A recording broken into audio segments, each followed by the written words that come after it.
long ago when dinosaurs still roamed the earth and humanity collectively held a spark of hope that the future would be better than the past, gamers would gather in public BDSM spaces known as arcades to participate in rituals of financial cuckoldry, depositing large sums of physical currency into a machine crafted specifically to humiliate them.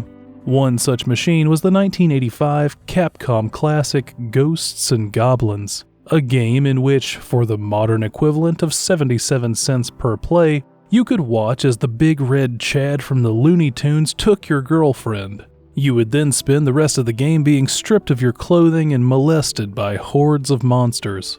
Continuing on from this legacy, Maximo Ghosts to Glory is a third-person NTR adventure game and getting kicked in the dick simulator developed by Capcom and released for the PlayStation 2 in Japan in 2001 and 2002 everywhere else. Outside of North America, it was just called Maximo. The game opens directly into the action with Maximo barging through a door and cutting a skeleton in half, but I'm lacking context here. How am I supposed to know who the bad guy is? Sophia! Maximo! Achille, you told me Maximo... Silence! That's enough, Achille! You little fool! I control your kingdom now, as I control the power of the underworld. Sophia! Behold, my dark power! Oh no, I can tell. Admittedly, I laughed my ass off the first time I saw Fat Saruman pimp-slapping Sophia. It was just so unexpected. This is like Last of Us level villainy, and I was not ready for it based on the cartoony art style. Can you imagine starting Mario Odyssey and Bowser backhands Peach to the ground and kills Mario in one hit? Context for the scene was missing though, and I seem to have misplaced the manual from my legally owned physical copy, so I had to go online to figure out what was happening. The setup for the game is that Maximo is a king and has been away fighting some war. While he was gone, his advisor and closest friend Achille took over his kingdom and forced the woman Maximo loves into marriage before drilling her giant hole. I'm sorry, I misread that. This script says drilling a giant hole into the underworld so he could make his magic stronger with the souls of the dead.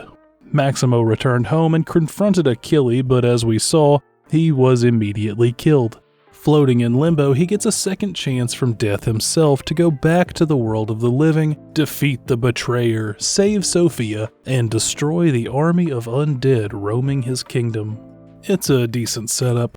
Before we get too deep into it, I should take a second because it seemed after my original review of this game several years ago, some people couldn't tell that I actually liked Maximo a lot more than I expected to, so let me just say it directly. I like Maximo. It's a very satisfying game to succeed at. It's well made and it looks great. It is also one of the most shit-ass bullshit fuck you piece of garbage that should not have hit me. I made that jump ass games that I've ever played. And if you have played Maximo, you probably understand that. But it can also be kind of easy looking back to forget how steep its initial ramp into competency is. The game just barely skirts that line between hard but fair and total horseshit. And more than almost any other game I've played, I think it would benefit from that PS2 ecosystem where I only have 5 games, so I've finished this one 10 times and it's really not that hard. But for the vast majority of your first playthrough, at least if you're like me, you don't beat Maximo, you get through Maximo. It's an experience, it's something you remember forever, in the way that you never forget being mugged.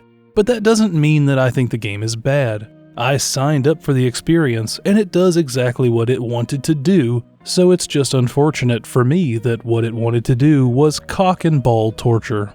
The game looks and plays like John Darksoul had a one-night stand with Banjo and Kazooie, and I'm sure there's some Rule 34 of that out there if you're interested. It's bright and colorful with bonfire checkpoints, special ability pickups, and locked gates so you can't just run past everything.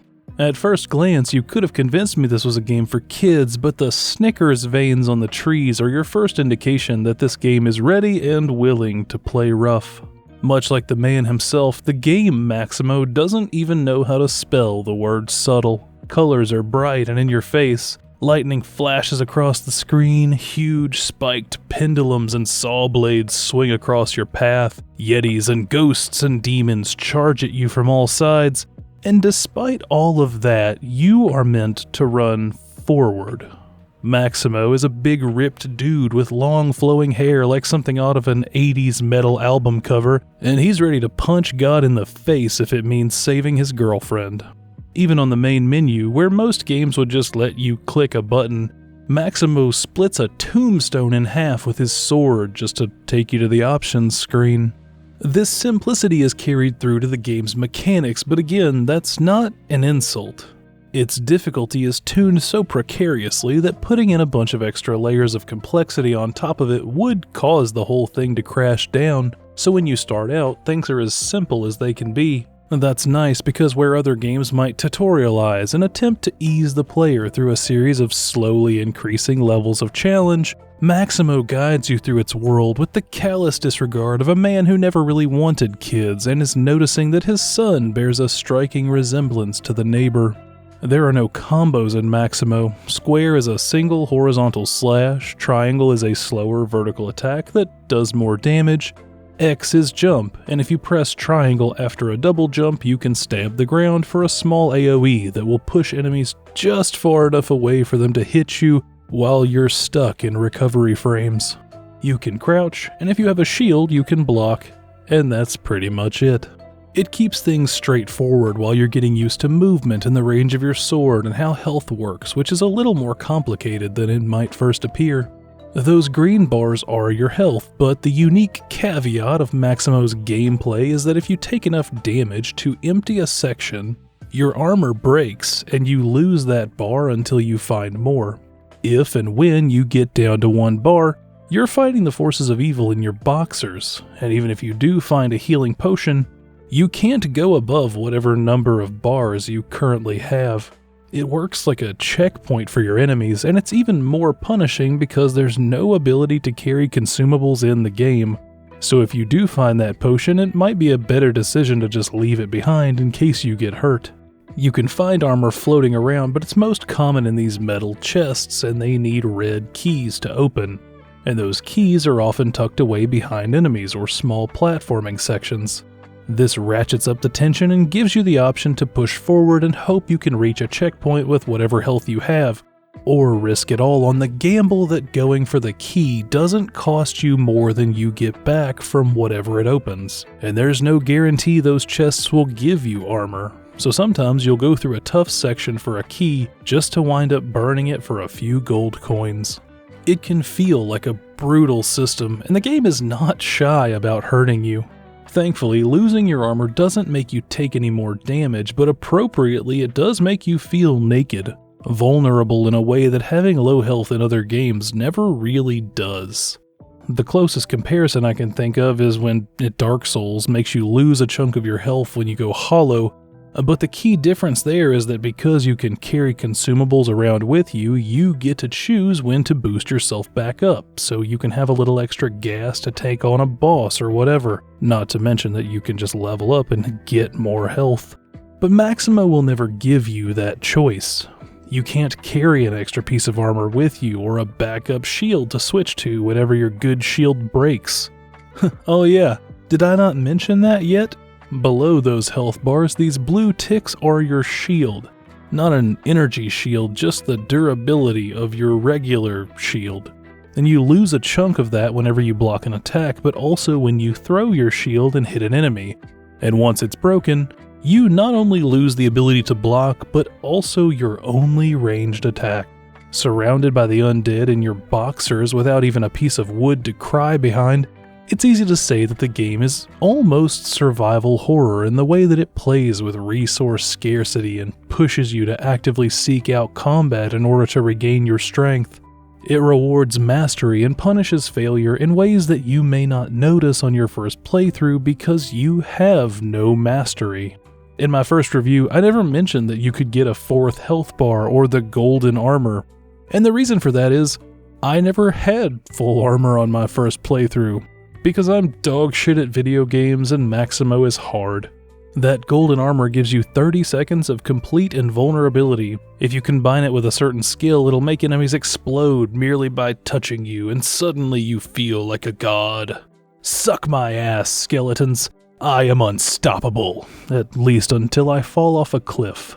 That's right, to top it all off, Maximo may have the world's okayest controls for 3D platforming. Running feels slippery, jumps will often fall just short of what you needed, and balancing across moss-covered logs is a practice in frustration. It's all made even worse by the fact that you can't even control the camera beyond asking it politely to follow behind you, and it might just choose not to. It makes exploration a pain, but exploration is just as mandatory as combat if you want to have any chance of rescuing Sophia. You do want to rescue Sophia, don't you? How could you not? Just look at those big, round eyes. Well, get out there, champ, and watch out for the pits. They are bottomless. When you find that out, you'll respawn either at the beginning of the level or at one of those bonfire checkpoints, and you'll lose a life. Lives are limited, and when you run out of them, you'll have to spend death coins to revive, kind of like quarters in the arcade. Whenever you do that, the number of coins you need next time increases to a maximum of 5. You can get more death coins by collecting lost souls that come out of the objects in the levels, and if you don't have enough coins, death takes you instead. When this happens, you'll have to load a save. I hope you've been saving. It only costs 100 coins each time you save, and most enemies will drop 3. Some enemies will steal your coins, others will steal the lost souls, but most will just steal your clothes and your health and your sanity. Death does hurt in one more way though, and that's in these little icons in the bottom left. As you kill enemies, they will occasionally drop skill tokens, and this is where the skillful player can increase that level of mechanical complexity that I said was so simple earlier. These skill tokens make Maximo much more deadly, and he can carry an unlimited amount of them, but you may notice that some slots look different than others. The first few are locked, and whatever skills you put in them stay with you when you respawn, but if it's not in a locked slot, it's gone. It's almost a roguelike mechanic, but all skills are not created equal, and the ability to attack a second time or have a longer sword is a lot more useful than shoot a fireball once in a while. It all comes together to create a game that is incredibly punishing, though somehow, based on its reputation, I expected it to be worse. I thought that if you ran out of death coins it would delete your save or something, and it's not that bad, but still, if you are used to modern games with unlimited lives and different difficulty levels, it could be a rough time getting used to what Maximo expects out of you. This difficulty was intentional. The developers wanted to go back to the classic difficulty of the series' arcade roots. But maybe you don't want to deal with all that. I sure don't. And so I have no problem admitting that I played with infinite lives to bring it down to that Dark Souls level of challenge. And you know what? It still beat the shit out of me. Massive respect if you raw-dogged Maximo on the PS2, because I sure wouldn't. And that's kind of a shame because I do think Maximo is a game worth experiencing. The story is sparse, but the world you traverse is beautiful and well made with massive and varied levels, and that's not something I really notice how much I miss until I go back to some of these classic games. And maybe it's just part of the push towards realism or due to the huge amount of time and effort that goes into every asset in a modern game, but it feels like we just stopped doing weird levels after the PS2. In one Maximo zone, you'll be running around a giant swamp, and in the next level it's a tar pit full of dinosaur bones before heading to the frozen north and hell itself. There's no reason given, and I don't really need an explanation for why there is a tar pit or how we got here or why Achille has decided to put a pylon in the area. And it doesn't matter. It's fun and it's cool, and I miss it. Why don't you ever see dinosaurs in games anymore? Did they just become that much less popular? Or is it because you can't use the standard human animation rig? Would you really rather ride a horse around another fucking deciduous forest? That's right, I know that word. On top of being weird and colorful, the levels can also be very dynamic, and while it can be startling and sometimes frustrating when it happens, I appreciate how much they'll change as you progress through them. The floors will drop out from under you, and the ledges that you're meant to jump to will move around, and that can be unfortunate when you miss a jump, but it also gives the levels themselves a little bit of that adversarial relationship with you as a player. The world is hostile, not just in the way that it's laid out by the designers and full of monsters and traps, but in a way that actually feels like the Earth itself is working against you. That dynamism is probably most evident in the graveyard areas, but it never completely goes away. Instead, later sections put more emphasis on different kinds of challenge. The swamps have a lot of ambushes and more complicated layouts, the ice flows have slippery ground and new enemy types that can only be killed in specific ways. The underworld is a platforming nightmare full of traps that will test your sense of timing. And just when you think you're getting used to the game, the castle brings it all together and tests your mastery by throwing a huge variety of new hazards and enemy types at you, as well as new combinations of the old ones. Throughout all of that, the Earth itself will often be the more difficult enemy to overcome, not just because you'll be falling to your death quite a bit, but because you have to be very aware of the world when in combat. Maximo's sword will bounce off of stone surfaces and get stuck in wood. The normal attack is a horizontal swing, so if an enemy's standing next to a rock or a wall, there's a very good chance that your attack won't reach them, and then he will not have the same problem. This forces you to both think about how you approach enemies and the timing of your attacks, as well as consider using other options in your arsenal like the forward jab, the heavy downward swing, and the ground pound. But those have different timings, and Maximo doesn't have any kind of lock-on or aim assistance, so if you're not precise with the direction you're facing, you will often swing right past an enemy. The whole time you're dealing with these challenges, there's this chaotic and zany carnival-like music in the background, and it's somehow so ominous.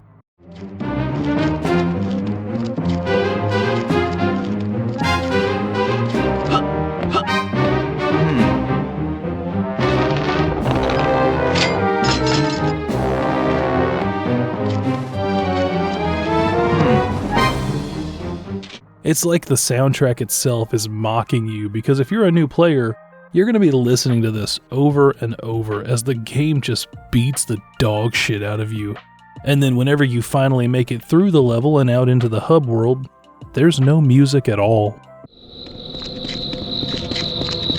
You just get this peaceful little calm area with ambient crickets in the background, and you can finally breathe for a minute. Just stop and try to calm your nerves. Maximo will start humming, but then he stops and looks around like he's waiting for something to come and do violence to him. Huh? Speaking of those hub worlds, Maximo is broken into 5 zones, and I've mentioned them already, but they go Spooky, Swamp, Ice, Hell, and Castle. Each zone has 4 levels that can be completed before you can fight that area's boss, and for the most part the bosses are fine. They're your standard Zelda-style affair that's completely immune to damage until you expose their weak points, and you have to hit it several times to win. That focus on puzzle-like design means that learning their attacks can be pretty satisfying, with the exception of the second boss, who I hate.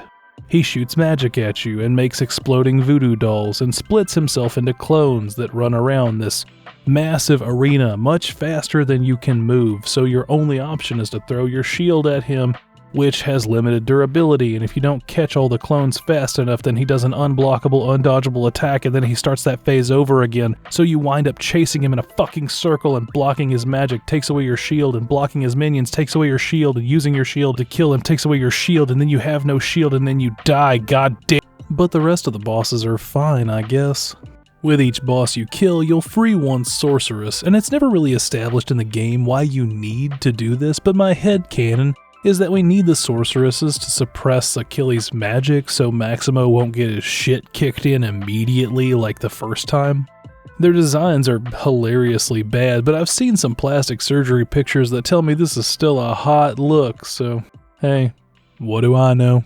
After you save each melon mage, you'll get to pick a reward, either a free save, armor, or a kiss, and you get a new locked slot no matter what you pick. It's nice that they give you a new hole to fill, but calm down, boys. There's a trap here. The kiss claims to unlock a secret if you collect one from each lady, and those kisses each take a skill slot. If you don't want to risk losing it, you'll have to keep it in a locked slot, which is going to make you a lot weaker when you die and lose your other skills. So I'll save you some pain. The secret that you unlock by collecting all 4 is the concept art gallery on the main menu. Don't make the same mistake I did. It is not worth it.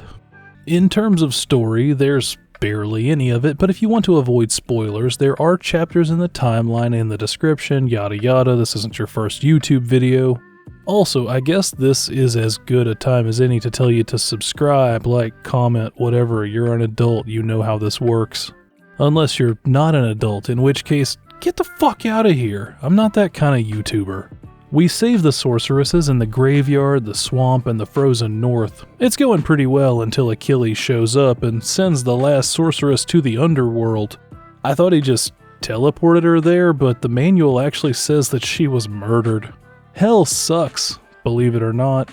Aesthetically it was cool, but the traps and the platforming were brutal. I do have to thank King Maximo 99 for letting me know that you can actually crouch to get past this bear trap. I don't know if there's anyone on this site more dedicated to this game than them. Anyway, with all 4 saucy silicone sages rescued, the final world is Castle Maximo. It's still a normal zone with 4 levels, but at the end we face Achilles himself. And he was a fairly challenging boss fight, but through the power of God and anime, we win the day.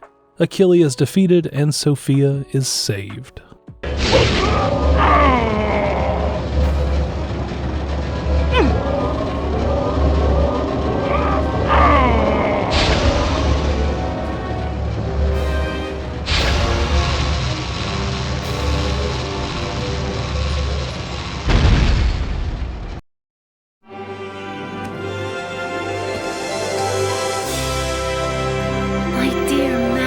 Sophia!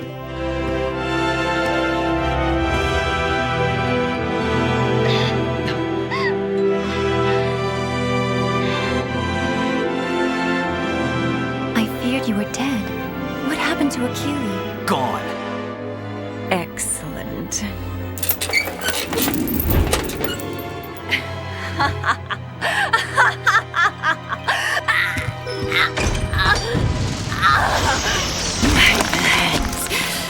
Nearly complete.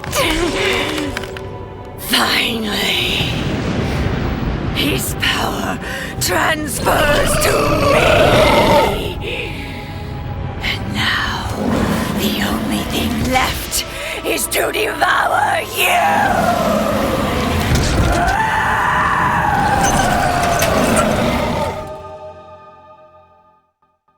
Alrighty then. There's no way I would have seen this coming if the game hadn't spoiled it for me.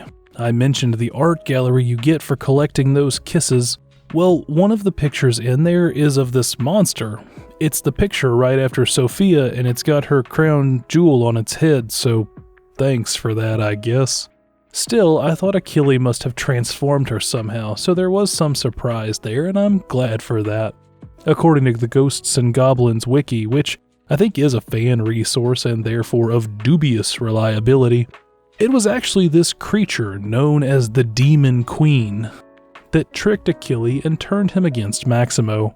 It was using him to collect the souls that it needed to gain ultimate power, so now I don't have to feel as bad about laughing at the slapping thing. Silence! The Demon Queen was the high point of the game for me, and I think that's appropriate seeing as she's the final boss. Take some notes, Beyond Good and Evil.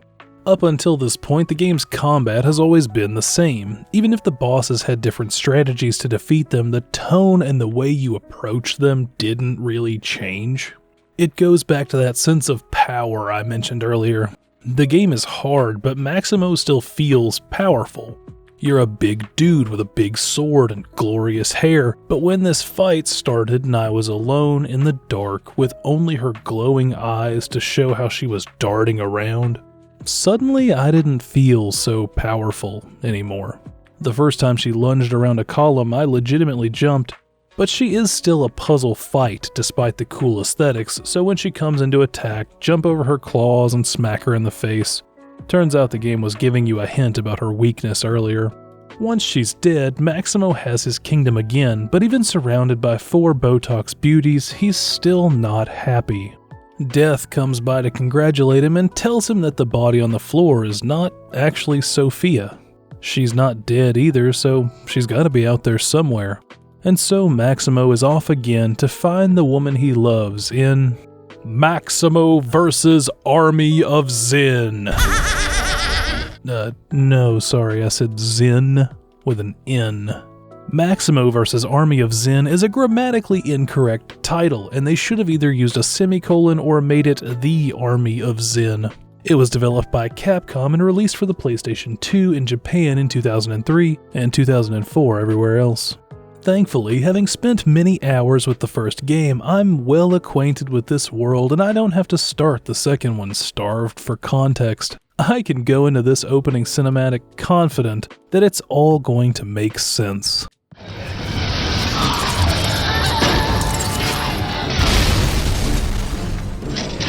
Unholy demons! While I live, Castle Hawkmoor will never fall! The victory!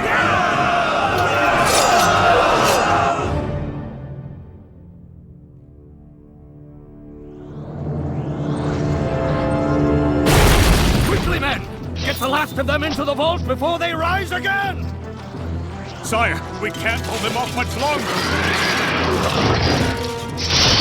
Seal the vault behind me! But Lord Morgan, you'll be trapped! Seal it now! On this day, I charge the heirs of Hawkmoor to protect this vault with their very lives. It must remain sealed forever.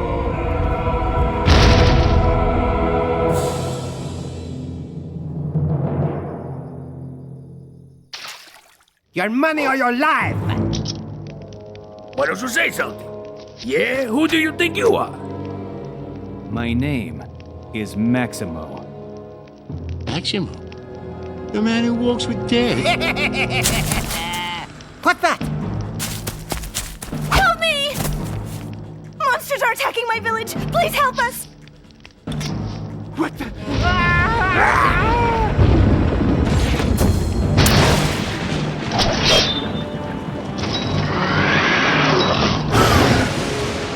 You were late, Grim. I always show up in the end.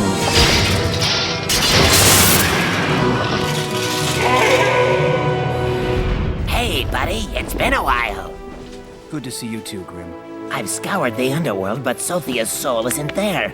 Come to think of it, I haven't seen any new arrivals lately. Then Sophia's alive? Maybe. I smell a soul. The stone powering this thing is a stolen spirit, captured and compressed. Who would dare do such a thing? You're free now.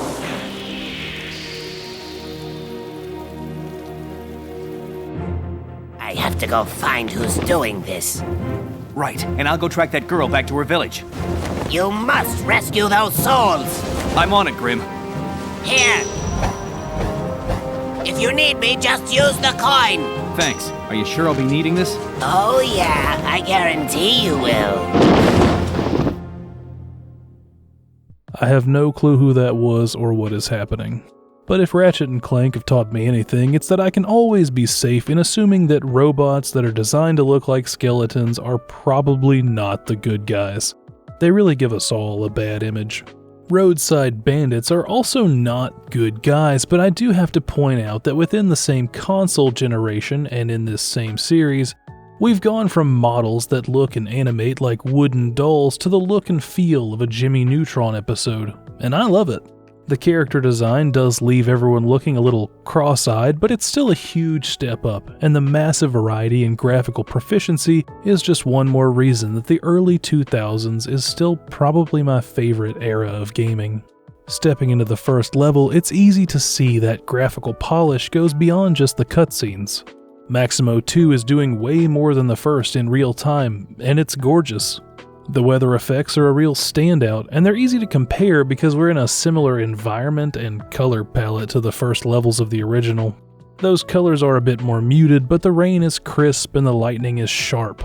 Puddles of water ripple when you walk through them, and the trees sway in the breeze. I love it. They even have bark now instead of those intimidating and slightly arousing veins. The UI was always compact, but it's much more sleek, and Maximo himself has never looked better because this is the last game he's in. The enemy designs are a big step up too.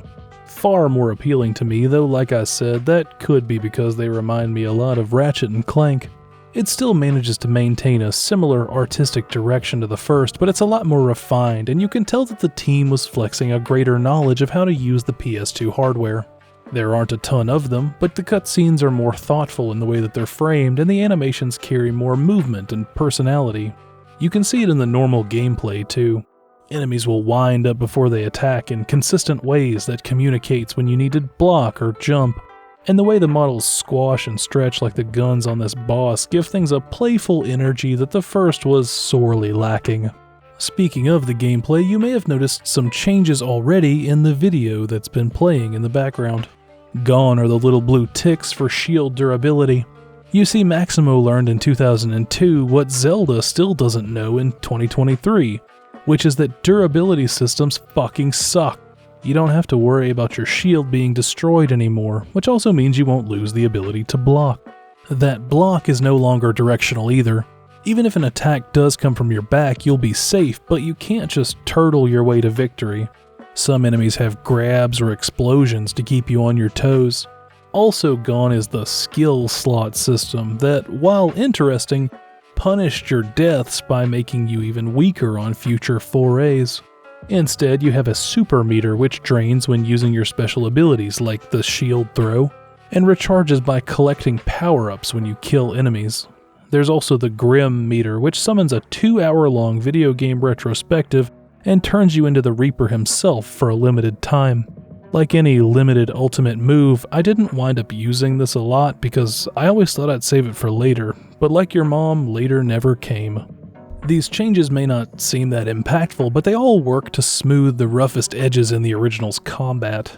Now you don't have to count the number of attacks that you can block, so you can take your time waiting for the right opportunity to strike back. That also means you don't have to dodge to save your shield, and so you're less likely to put yourself in a bad position, surrounded by enemies or carelessly jump off a ledge. And you always have the Grim transformation as a nice emergency exit when stuff gets too intense. As for dealing damage, you still have your trusty sword, but there's an upgrade that has fire, and a nice new hammer that gets upgraded with ice. They both fill a role in combat, and you can switch between them with a button press to keep the flow of battle going. There are also upgrades to your shield and several unlockable boxers that have their own special effects. My favorite were the treasure boxers that vibrate your controller when you're near a hidden chest, which is a great thing to have since that'll give you extra money and health. You could unlock new boxers in the first game, but it was a purely cosmetic change. These upgrades are permanent unlocks that you can buy from merchants in the stages, as well as new special abilities like higher level combos and AoE attacks. So yes, the graphics and combat are better, but those aren't the only places that the first Maximo had some room for improvement. That game was also lacking in character. Not just character development, but, characters. Maximo was barely a character. He had a name and motivation, but no real personality, and I'm glad to say that he's much better fleshed out as a person in this game. He has thoughts, he responds to people and situations, not only through his words and actions, but also a wide range of facial expressions. He's still simple and a bit of a meathead, but he's a character now, and I really appreciate the change. On top of that, the game actually lets you feel like a hero in smaller interactions than just killing a boss. There are a bunch of NPCs scattered throughout the levels, and saving them from the roaming hordes is optional, but it's a small thing that promotes Maximo from just another dude with a sword to a hero. and the game uses it to encourage exploration and replayability. Here's an example of what I mean. Early on in the second level, there are two NPCs that run out of the same burning house, and they're both being chased by enemies.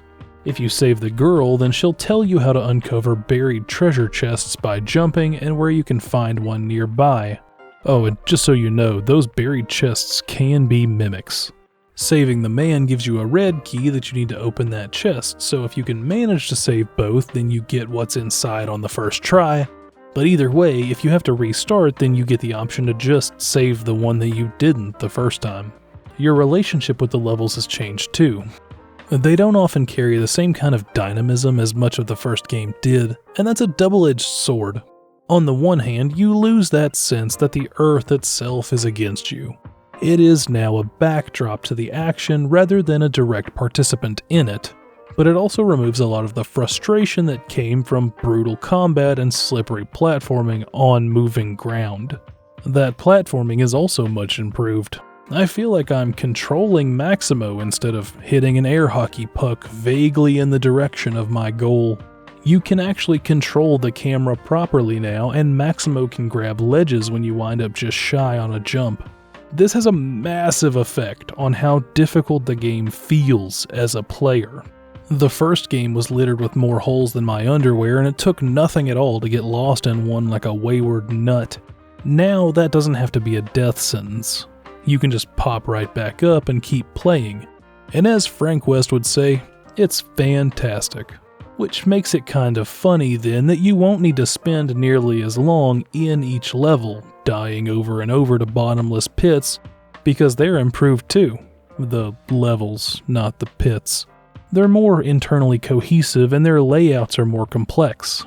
Rather than having one unchanging theme throughout with a few landmarks, you'll progress through distinct areas in a single level, and it helps you to feel like you're making incremental progress. I still love that, like the first game, this one isn't afraid to get kind of weird with its level choices. You've got your standard mix of forests and cemeteries, but then I spend this level in a maze in a cornfield fighting magical scarecrows, or in a hive fighting giant bugs, and it doesn't affect the immersion at all. I can't tell you the last time I had to play through what really felt like a farm in autumn, in a game that wasn't a farming sim. And it's such a cozy vibe to be so wonderfully corrupted. Getting jumped at by scarecrows through the corn walls and saving villagers from mechanical jaguars is a feeling that it's hard to find in any other generation of games. In the early levels, the keys and the metal chests feel intentionally placed to encourage exploration in maps that would otherwise feel quite linear. Previously, they were used to push you into engaging with challenges that you could otherwise pass by, but in this game they're more of a reward for snooping around parts of the level that you might not explore.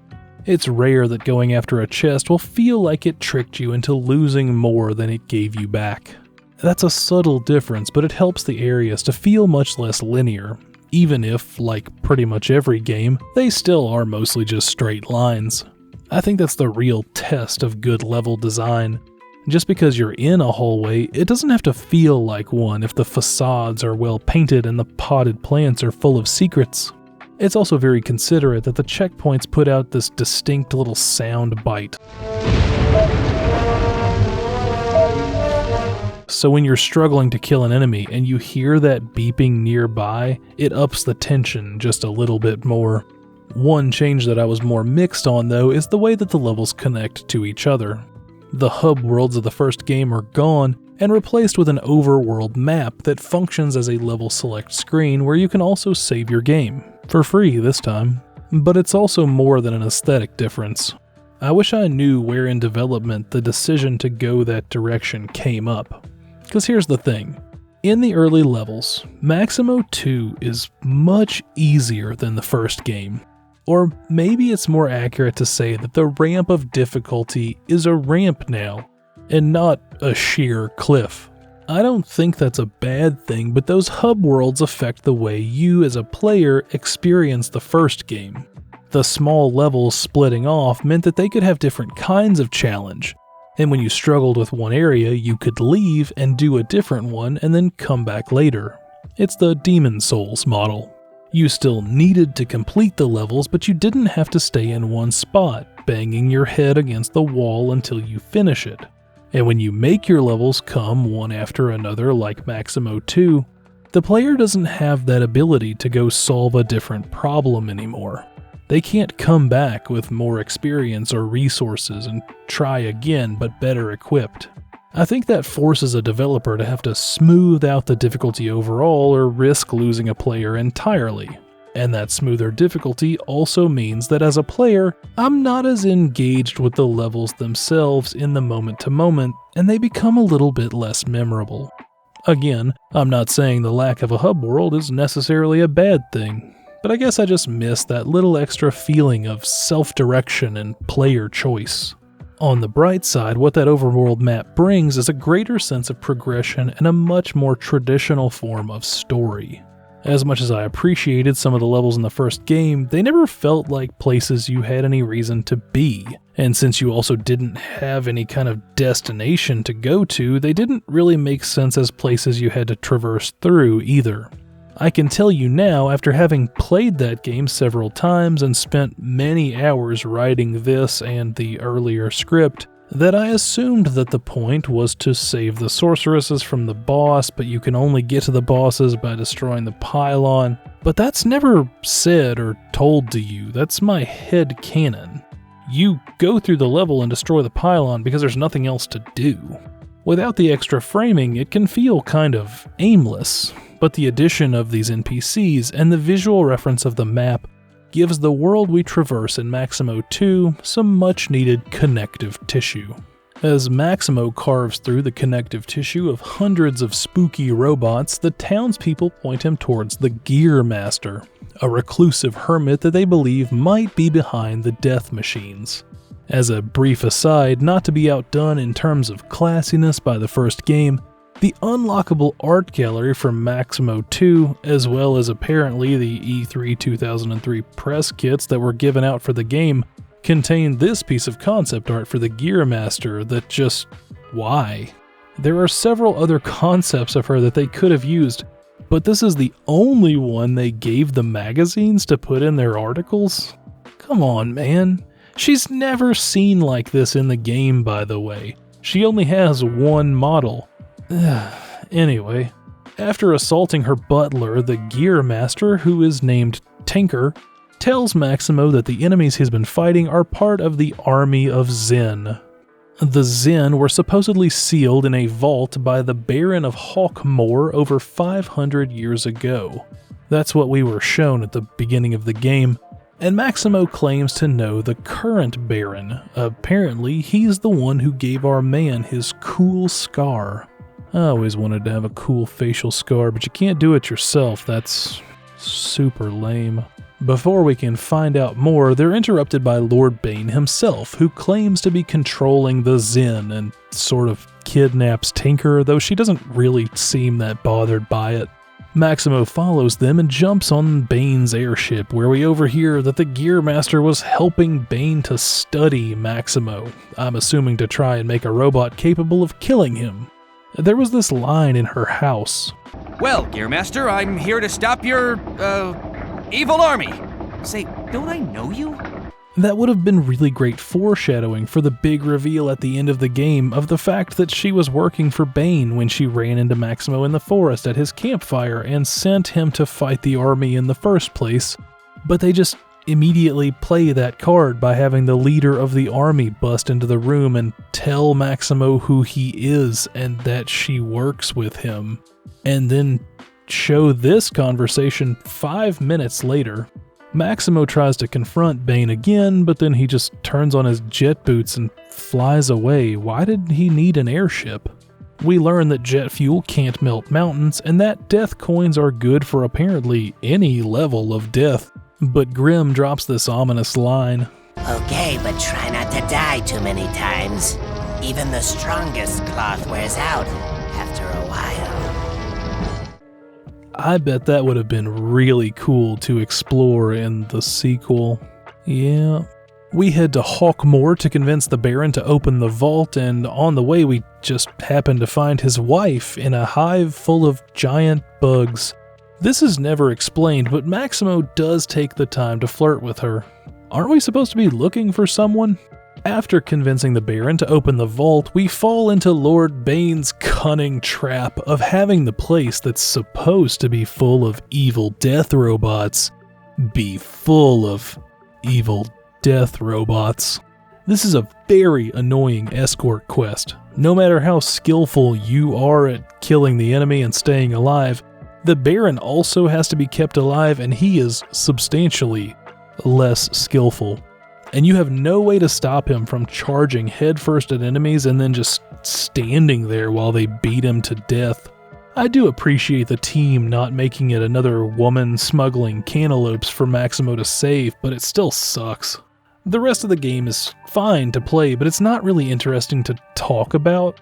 Hey, this is Editing Cal. Even if this part of the story isn't really all that interesting to talk about, I still should have put a spoiler warning here, and I forgot. So this is your spoiler warning. If you want to avoid spoilers, then go to the time on screen, and then you will not learn what happens in this, 22-year-old game. Alright, bye. Save the Baron, escape the vault, save the Gearmaster, and destroy the Soul Crusher. It's a lot like the drill from the first game that you didn't really interact with much. There were a few spots here where things were substantially more difficult than the rest of the game, but it still never hit the levels of bullshittery that I experienced in the first Maximo, and then before you know it, it's time to fight Lord Bane himself. Now that was a ride! See how well you have guarded the vault? Now it is your fate that is sealed. Hey, Buckethead! Why you picking on him? I'm the one who wiped out your army and put your Soul Crusher out of business. I will so love killing you.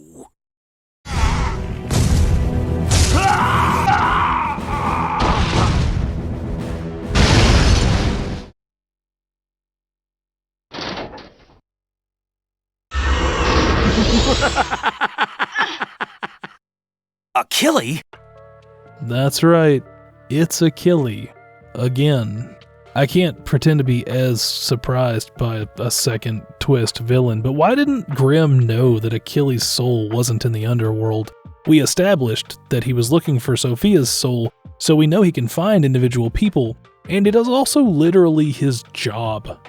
You'd think it would have come up at some point. Anyway, we beat Achille again, and this time death crushes his soul, which, alright, feels like we could have done that after the first game, but whatever. The day is saved, but all is not well in the end, as Gearmaster Tinker has lost her life in the struggle. Maximo begs Grimm to save her and gives a part of his own soul to revive a woman who he pretty much just met, who was actively working with his enemy towards his demise. He holds her lovingly before being reminded of one important fact. Hey, buddy. You still have to find Sophia. And that is the end of Maximo vs. Army of Zin. Tommy Tallarico worked on this? His mother must be so proud. Overall, I was conflicted by the changes Army of Zin brings to the series, but only in the way that a person can be when they're thinking way too much about how they feel about a piece of media because they're going to talk about it on the internet.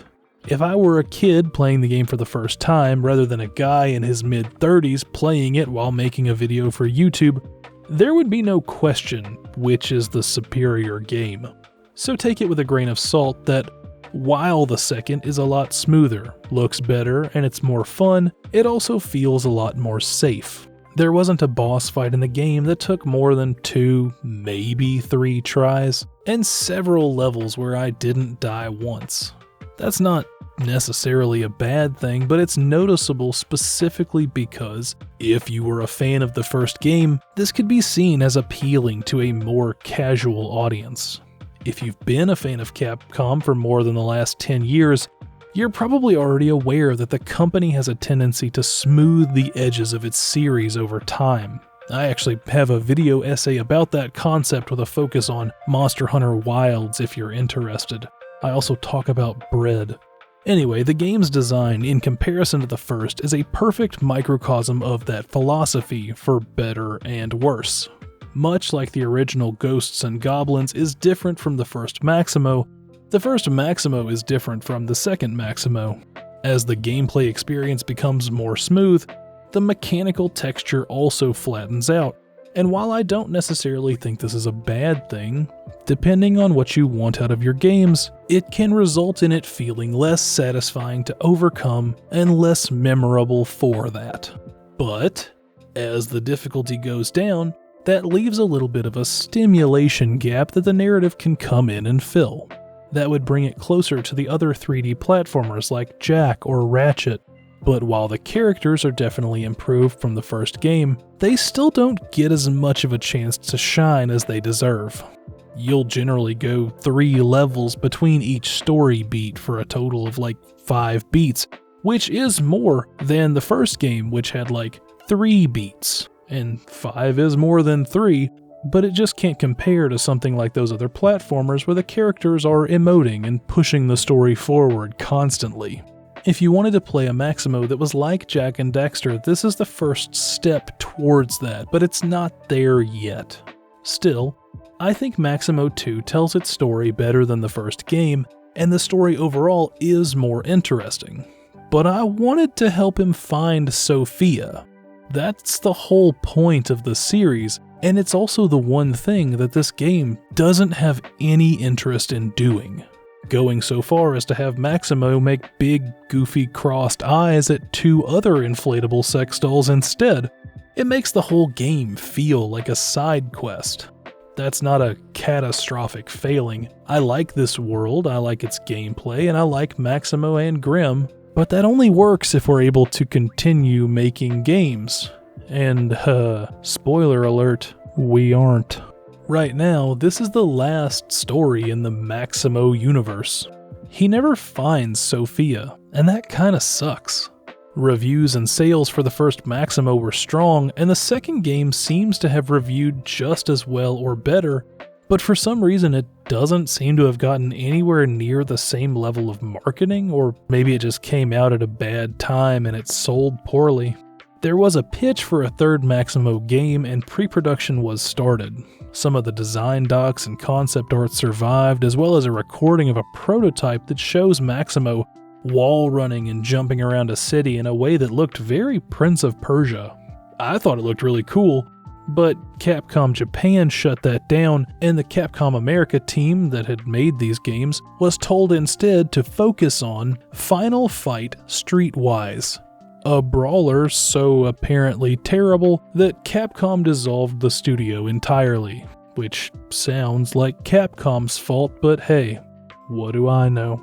There is an optimal Maximo experience that exists somewhere between the first and second game. I'm never one to say that a game needs a remake, but if I could blend the two together and forge a new experience out of the slurry, I'd start with the second game and let that be the story of Maximo out on campaign fighting the invading Army of Zin. Maybe he dies in battle like Daniel Fortescue and Grimm brings him back to figure out why souls are stuck in the living world. In the end, it's still Achille that's controlling the army, but he uses his magic to escape, and now Maximo knows something is wrong back home. He charges back, but on the way, Grimm tells him that he needs to save the sorceresses first, so we have a reason to do that. Going through the levels of the first game with the same difficulty, but the changes from the second would, I think, be the Goldilocks level of challenge. And ultimately, after defeating the Demon Queen, her spirit leaves Sophia's body and she's saved, and Maximo has to dejectedly put away his harem like a small child being called to dinner. It can get lost in the flow of combat, but Maximo is a love story. He is supposed to be pursuing the love of his life through both games, first to save her from the man who forced her into marriage, and then to find her again. He's a Mario whose Peach is forever in another castle, a Zelda without a Link, a Samus without a Morph Ball. It's not a bad story, but it's a story with no closure. and if you've been a Maximo fan since the games came out, I'm sorry, you deserve better. Capcom has infinite money for Resident Evil remakes and sequels. We've got 5 Devil May Cries and more Monster Hunters than I can shake a longsword hat. I hope someday they'll give us another Maximo, and with it give a conclusion to what is ultimately a very cool and I think underappreciated series. But for now, you can't legally obtain it on any modern hardware. And as of this writing, Capcom has no announced plans to remaster, remake, re-release, or report the game, so I guess as far as they're concerned, if you want to return to this world for a replay, you can go re-fuck yourself. That's why preservation matters. If you're interested, it's not hard to find a way to play it. Check it out for yourself. That's all for this one. I'm not sure what my next video will be, maybe an essay or something more indie, but either way, I hope to see you there. A special thanks again to Best YouTuber 69, who continues to send me money on Patreon despite me telling them not to. You can join for free if you'd like. There's no real benefit other than making me feel better about myself. Take care of yourself, and as always, thanks for watching. Later.